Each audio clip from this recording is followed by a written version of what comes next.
Les Maldives, qu'est-ce que ça vous évoque? Très certainement le décor de rêve. Une mer turquoise à perte de vue, des hôtels suspendus au-dessus de l'eau et des couchers de soleil parfaits. Des images qu'on associe à la beauté, au luxe, à la tranquillité absolue, mais aussi parfaite soit-elle, elles cachent une réalité bien plus complexe. Ce qu'on appelle paradis ici n'est pas tombé du ciel, il a été bien construit soigneusement. Il faut l'avouer, c'est une réussite spectaculaire, mais qui est née d'une nécessité absolue.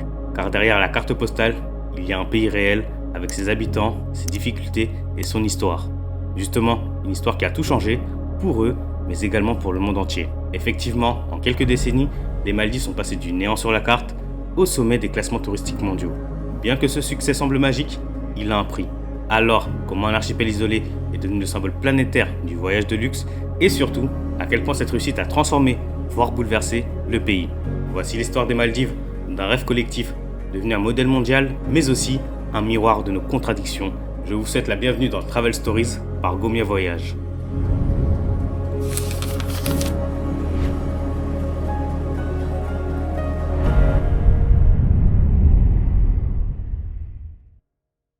Avant les cartes postales et les hôtels sur pilotis, il y avait un archipel oublié du monde. À la fin des années 1960, les Maldives viennent à peine d'obtenir leur indépendance du Royaume-Uni. C'est alors un petit pays dispersé sur plus de 1000 îles, perdu au milieu de l'océan Indien, entre l'Inde et le Sri Lanka.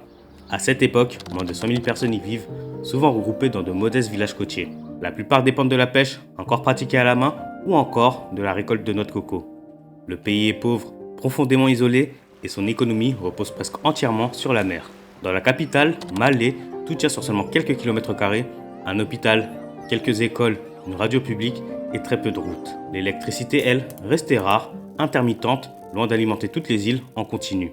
D'autant plus que le pays ne possède aucune ressource naturelle exploitable, pas de pétrole, pas de gisement, ni de terre fertile. L'eau douce elle-même doit être récoltée dans la pluie. Et paradoxalement, la mer immense et magnifique nourrit les habitants autant qu'elle les enferme dans leur isolement.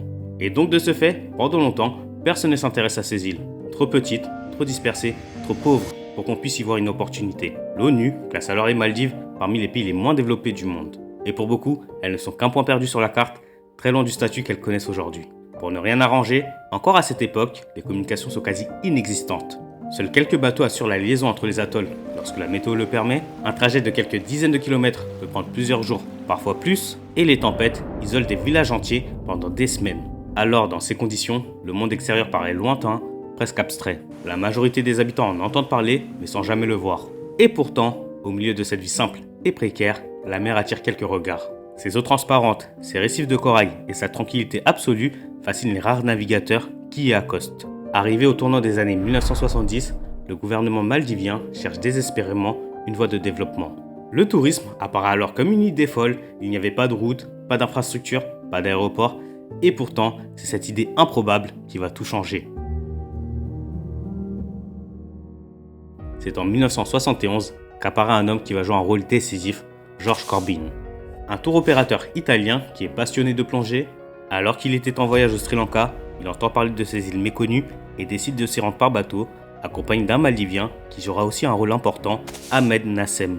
Et ce qu'il découvre là-bas le frappe immédiatement. Un lagon d'une clarté inimaginable, des plages intactes et une hospitalité rare. Il y voit ce que personne d'autre n'avait encore jamais perçu, le potentiel d'un paradis touristique.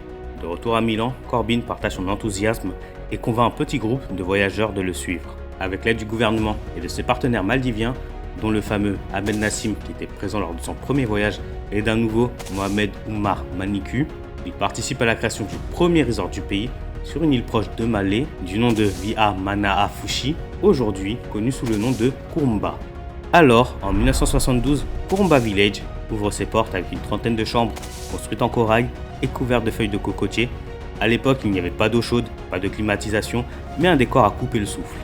Et dès le départ, les premiers visiteurs, dont la plupart sont italiens, repartent émerveillés. Et sans le savoir, ils viennent de participer à la naissance du tourisme moderne aux Maldives et au début d'une transformation qui bouleversera à jamais le pays. Ce qui au départ n'était qu'une expérience modeste va bientôt devenir un phénomène mondial. Après l'ouverture de Kurumba en 1972, le tourisme s'impose peu à peu comme le nouvel espoir économique des Maldives. Et notons bien que le succès est immédiat. En quelques mois, des touristes italiens, allemands et britanniques affluent, Les lagons turquoises et les bungalows de corail font la une des magazines de voyage et pour la première fois, on parle des Maldives comme d'un paradis sur Terre. Étant encouragé par cette réussite, le gouvernement maldivien décide de miser sur ce nouveau secteur. C'est alors que de nouvelles îles sont ouvertes à l'investissement, les licences touristiques sont délivrées et les premiers vols charters depuis l'Europe arrivent aux Maldives. Rien que dans les quelques années qui ont suivi, une dizaine de resorts sortent de terre, souvent construites avec les moyens du bord. Des cabanes en corail, des générateurs diesel et des bateaux en bois pour le transport, mais les voyageurs, eux, adorent cette simplicité. Justement parce qu'ils viennent chercher ce que le reste du monde a perdu, du calme, de la nature et une forme de pureté. Au fil des années, le tourisme devient la colonne vertébrale du pays. Dans les années 1980, il dépasse même la pêche en valeur économique. Ce qui veut donc dire que les recettes montent en flèche et chaque nouvel hôtel signifie des emplois, des routes, des nouvelles écoles et parfois même de l'électricité pour les villages voisins. En conséquence, le gouvernement met en place une stratégie claire, un modèle, une île, un resort. Chaque établissement occupe une île entière, séparée des villages habités, offrant aux touristes un sentiment d'isolement total, une idée simple mais redoutablement efficace. Elle garantit le rêve tout en contrôlant le contact avec la population locale. Et ce modèle attire les plus grands investisseurs. Seulement 20 ans après la construction du Kumba Village, les Maldives deviennent une marque mondiale du luxe. Les chaînes hôtelières internationales s'y installent, les villas sur pilotis apparaissent et les prix explosent. Ce petit pays pauvre devient alors un symbole de réussite touristique, mais cette réussite a un revers. Car plus le tourisme grandit, plus le pays en dépend. Et à la fin du XXe siècle, plus de la moitié du PIB des Maldives provient directement ou indirectement du tourisme. Ce qui veut dire que la moindre crise mondiale, la moindre pandémie ou encore une simple catastrophe naturelle peut plonger le pays littéralement dans la difficulté. D'autant plus, derrière la beauté des cartes postales, les contrastes, eux, se creusent. D'un côté, des hôtels à plusieurs milliers d'euros la nuit, et de l'autre, des travailleurs maldiviens qui peinent à se loger. En quelques décennies, les Maldives sont passés de la pauvreté à la prospérité, mais à quel prix? C'est le début d'une autre histoire, celle du prix du paradis. Excusez-moi, je vous coupe juste 2 petites secondes pour vous parler de Gomia Voyage. C'est un service que j'ai mis en place pour vous aider dans la préparation de vos voyages. Concrètement, on s'occupe de toute la partie organisation, c'est-à-dire construire votre itinéraire, choisir les étapes et surtout vous proposer les meilleures options. Et à la fin, vous n'avez plus qu'à réserver en toute transparence. L'idée est simple, vous gagnez du temps et vous partez plus sereinement. Et surtout, vous vivez un voyage unique, authentique et à votre image. Pour cela, cliquez sur le premier lien en description, remplissez simplement le formulaire et on rentrera en contact avec vous. Maintenant que ça c'est dit, retour sur l'histoire des Maldives. Le rêve touristique des Maldives a propulsé le pays sur la carte du monde, mais il a aussi façonné une dépendance profonde. Pendant plusieurs décennies, le tourisme a apporté des emplois, des infrastructures et une stabilité financière sans précédent. Et pourtant, derrière cette réussite apparente, un autre récit se dessine, celui du prêt à payer pour maintenir le paradis en vie. Aujourd'hui, le tourisme représente environ un quart du PIB des Maldives, et si on inclut les activités liées, transport, construction, importation, la part grimpe encore plus. En 2024, le tourisme, c'est près de 5,6 milliards de dollars de recettes, dont plus de 80% proviennent directement des resorts de luxe. Autrement dit, presque toute la richesse du pays passe d'une manière ou d'une autre par les plages de ces hôtels. Et c'est bien le modèle qui a été mis en place plusieurs décennies auparavant qui explique cela. Une île, un resort. Chaque établissement occupe son propre territoire, isolé du reste du pays. Oui, certes, les visiteurs y trouvent le calme absolu et même un sentiment d'exclusivité totale, mais cette promesse de solitude parfaite a un revers. Elle coupe le contact entre les visiteurs et les habitants, transformant ainsi le pays en une mosaïque d'îles privées où l'économie tourne à part. Sur le plan macroéconomique, cette dépendance s'avère risquée. La pandémie de 2020 l'a brutalement rappelé. En quelques semaines, les frontières se ferment, les avions s'arrêtent et les plages se vident. Le PIB chute de plus de 30%, les resorts ferment temporairement et des milliers d'employés se retrouvent sans revenus. Ce choc a révélé à quel point l'économie maldivienne repose sur un seul pilier. Depuis, la reprise a été rapide, portée par le retour des visiteurs, mais cette fragilité reste dans toutes les têtes. Quand le tourisme vacille, c'est tout le pays qui chancelle. Et ce modèle crée aussi de fortes disparités. Les employés maldiviens vivent souvent sur des îles séparées, loin de leur famille, tandis qu'à Malé, les loyers flambent et la densité atteint des records mondiaux. D'ailleurs, beaucoup de travailleurs sont étrangers, ils viennent de pays voisins pour occuper des postes de service, parfois à des salaires modestes, alors que paradoxalement, dans ces établissements, une nuit coûte plusieurs milliers d'euros. Peu à peu, une contradiction s'installe. Le pays le plus cher du monde pour les voyageurs reste difficile d'accès pour ses propres habitants. Cette réussite spectaculaire a aussi un coût écologique.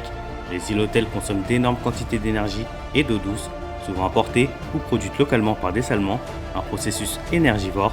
La gestion des déchets reste un défi majeur, tout comme la pression exercée sur les récifs coralliens, menacés à la fois par la construction la pollution et le réchauffement climatique.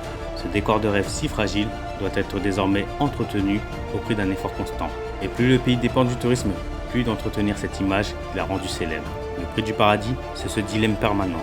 Comment continuer à faire rêver le monde sans abîmer ce qu'on aime?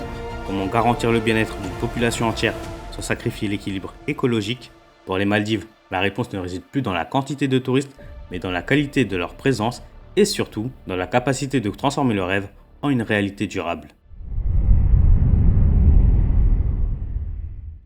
Bien entendu, le modèle maldivien fondé sur le rêve et le luxe a porté ses fruits. Il a permis à un petit pays sans ressources naturelles de bâtir une économie solide, de créer des emplois, d'ouvrir des écoles, mais après 50 ans de succès, une question s'impose. Comment continuer à prospérer sans détruire ce qui fait la beauté du lieu? Car les défis s'accumulent, l'environnement souffre, les inégalités se creusent et le pays dépend toujours d'un seul moteur, le tourisme. Alors, depuis quelques années, les Maldives tentent de mettre des choses en place. D'abord, le gouvernement a lancé un plan d'action pour le tourisme durable. Une feuille de route qui vise à réduire les émissions, protéger les récifs et mieux gérer les ressources. Concrètement, cela veut dire investir dans le solaire, limiter les déchets et former les acteurs du tourisme à la protection de l'environnement. L'objectif est ambitieux. D'ici 2028, un tiers de l'électricité du pays devra provenir de sources renouvelables. Et heureusement, peu à peu, cette transition se traduit sur le terrain. Certains resorts installent des panneaux solaires, recyclent leurs eaux usées et participent à la restauration des coraux. Ce n'est plus seulement une question d'image, mais une nécessité vitale. Sans ces lagons, sans ces récifs, le pays perdrait sa raison d'être. Et en parallèle, une autre évolution plus silencieuse est en cours. Pendant longtemps, les grands îles hôtels appartenaient à des grands groupes étrangers ou à des puissants investisseurs locaux. Les habitants, eux, n'en voyaient qu'une partie, le travail, rarement la propriété. Et depuis quelques années, de nouvelles formes de tourisme apparaissent. Des maisons d'hôtes locales, des projets tenus par des familles maldiviennes, ainsi que des initiatives communautaires où les voyageurs dorment dans les villages, mangent local, apprennent à pêcher, apprennent à cuisiner et à vivre au rythme de l'océan. Pour beaucoup d'habitants, c'est une manière de reprendre la main, de montrer un autre visage du pays, celui du quotidien, de la culture et des liens humains. Ces initiatives restent modestes, mais elles changent profondément la relation entre le pays et les voyageurs. Dans ce cas, le tourisme aux Maldives ne se vit plus seulement qu'une parenthèse luxueuse, mais également comme une rencontre. Et si justement l'avenir des Maldives passait par cette alliance, l'innovation d'un côté, la proximité de l'autre, un équilibre entre confort et conscience, entre rêve et respect. Pour vous qui regardez cette vidéo, cela ouvre une autre façon de voyager. Choisir un établissement qui agit pour l'environnement, soutenir des projets locaux, voyager plus lentement, plus attentivement. Parce qu'un voyage responsable ne coûte pas forcément plus cher, il offre simplement plus de sens.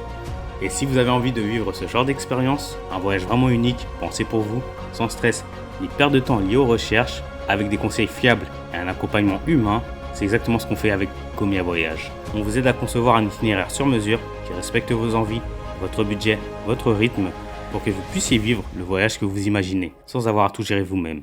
Parce que voyager autrement, c'est aussi se laisser accompagner autrement.